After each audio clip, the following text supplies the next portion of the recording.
Es Austrālijā dzīvoju jau gandrīz 16 gadus, un es apprecējos ar Austrāli. Jā, Latvijas izveidojās 2014. gadā, kā tāds side hustle, passion project, jo katru reizi, kad es internetā skatījos latviešu grupas un Austrālijas latviešu grupas, Amerikas latviešu grupas, tad vairāk un vairāk cilvēkiem bija interese par latviešu ēdieniem. Un parasti tas bija tāds, pīrāgi un uz Ziemassvētkiem kaut ko speciāli uztaisīt, bet man bija tas, ka man arī mājas pietrūka pašai, jo mana ēdienas vairāk ar kultūru asociējās, un man tas pietrūkst vairāk nekā koris un tautas dejas, un tad es domāju, ka būtu man savu to radošumu ielikt receptēs un mēģināt viņas pielāgot Austrālijā dabūjamiem izaivielām, un tad arī uzrakstīt tās receptes angliski, kas tajā laikā nebija tik viegli pieejams. Bija tā, ka es taisīju ēdienus, kas bija mājās taisīti regulāri, un arī pierakstīju ģimenes receptes un atmiņas.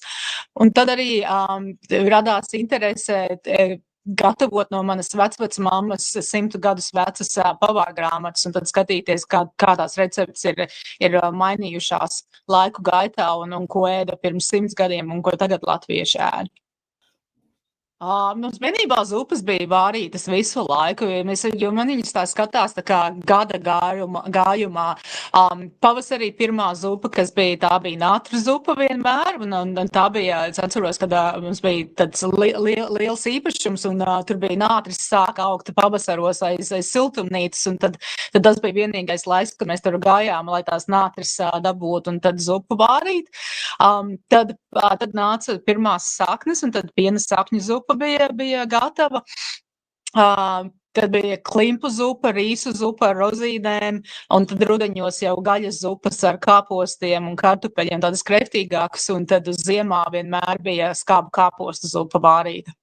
Latviešiem zupa ir manā izpratnē pamatēdienas, viņš vienmēr, viņā ir visas, kā lai tu saku, food groups iekšā, tur ir dārzeņi, ir gaļa, ir ūdens un buljons, bet austrāļiem tās zupas ir tikai ziemas ēdiens, jo karsts jau vasarā arī, bet viņas arī ir vairāk tās blenderētās zupas, kas ir, tā kā ķirbju zupa, tas kā vairāk tā kā, bēbīšu ēdiens manā izpratnē, nevis tā kā tās latviešu smalki sasmalcinātās zupas. Tai pašā laikā viņi tagad pēdējos gados jau vairāk interesējās par citu valstu ēdieniem, un tad minestrone no Itālijas nāk, jo tomjam no Taizemes, laksa no Malaizijas, bet tās austrāļu zupas ir tikai tādas ziemā pieejamas, un kas man bija liels šoks pārceļoties uz Austrāliju, kad man zupa ir vairāk vasaras ēdiens, jo viņš ir vieglāks, un tad austrāļi saka, nē, mēs zupu tikai ziemā. Augstā zupa ir vienīgā zupa, ko es nekad neēdīšu. Jo man bietes ļoti negaršo, tad līdz ar to man augstā zupa atkrīt. Bet te pašā laikā viņu var ļoti labi uztaisīt arī bez bietēm, un tad viņi vienkārši sanāk tāds ļoti šķidri salāti. Tas arī tas, ka, ja mēs skatāmies uz izaivielām, kas ir un kas nav dabūjams, tad tādi raudzēti piena produkti vismaz pirms 10-15 gadiem Austrālijā vispār nebija. Ja? Tad tu varēji mēģināt, kā lai to augsto zupu pat lai uztājas, pat ja tu gribētu, tad īsti nesanāktu. Bet tagad kefīrs pat ir dabūjams veikalos, tad tagad ir iespēja vairāk arī, ja ļoti gribās. Jā, kefīrs, tas nav tā ar krūzīti pie pusdienām un vakariņām nepiedzērs, viņš ir dārgāks par alte. Mana mīļākā zupa ir skābiņa zupa.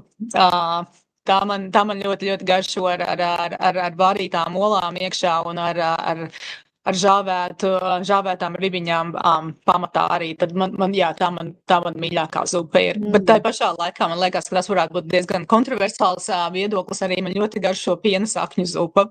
Un to es sev uzvāru mazos daudzumos, jo neviens cits viņu mājās neēd, bet man ļoti garšo. Jo mana ģimene ir no Kurzemes, un tā vienmēr vasarā bija kā pirmie burkāni, mazie kartupelīši un zirnīši nāca laukā, tā vienmēr bija piena zupa, un viņa ļoti labi garšo ar svaigu baltumaizi un ar sviestu virsū. Un man liekas, ka tā ir tā problēma, kad viņas ir nezāles, un vismaz mūsu krastā, mēs esam rietumu krastā, tad tas ir cik tur 5000 kilometru no Sidnejas, tad pie mums viņas ir nezāles, un viņas īsti dabūt pat nevar. Bet es esmu atradusi, tur ir divas iespējas, kā to var atrisināt. Viņas var dabūt burciņās vienā veikalā pērtā, kur pārdot no Austrumu Eiropas un Ziemeļa Eiropas izēvielas. Tad poļu skābenes var dabūt, bet viņas no sākuma ir jāsaplenderē, citādāk viņas tādas šausmīgi daudz visādu.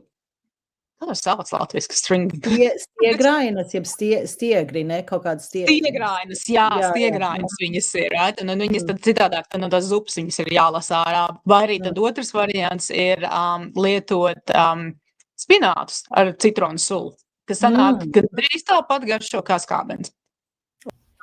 Skābais krējums Austrālijā ir savādāks. Viņš ir mazāk tauku procents, un viņš vairāk, viņš ir vieglāks vienkārši, viņš izkūst ātrāk un tā, bet tad es esmu atradusi vēl vienu haku. Ja lieto crème fresh, tad viņš garšo kā tāds riktīgs lauku skābais krējums, kad ar karoti viņa apgriež otrādāk, un viņa joprojām, viņš tas krējums stāv karotē, tad tas labi darbojās.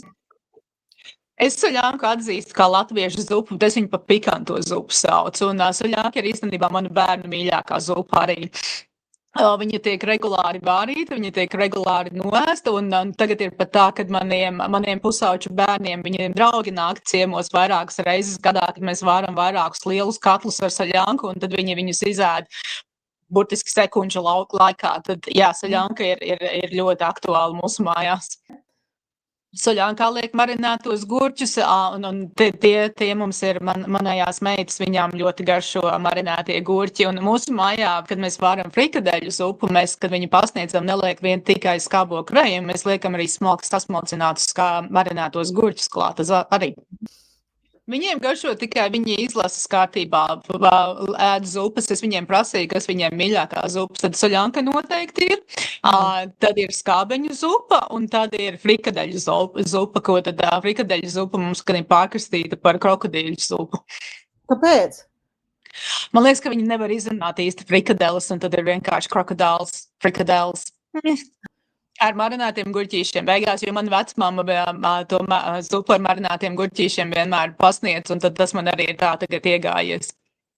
Ir draugiem barotas zupas, un tās, kas viņiem uz darbu es esmu nesusi zupas, un tā zupa, kas viņiem ļoti garšo, ir sēņu zupa. Tas ir sēnes ar bekonu, kartupeļiem un krējumu, saldo krējumu gan, un tad viņi tā zupa iet uz urā Austrāļiem, un viņi vienmēr tā, degunu velk, un laik zupa, un gabaliņos, un nav sablenderēta, kas būs, bet tad pagaršo, un tad, tad ja viņi pārņem to pirmo oh my God, tad tā zupas garšo īstenībā. Meža sēnes, īstenībā dabūt viņas nevar, tad man ir jāiztiek ar tām, ko var veikalā dabūt, bet es esmu atradusi, ka portobello sēnes ļoti labi iet zupās, un var dabūt arī tās tagad jau žāvētās sēnes, kuras tad izmērcē ūdenī, un tad piedod bišķi to garšu, un tam buljonam to garšu arī vairāk.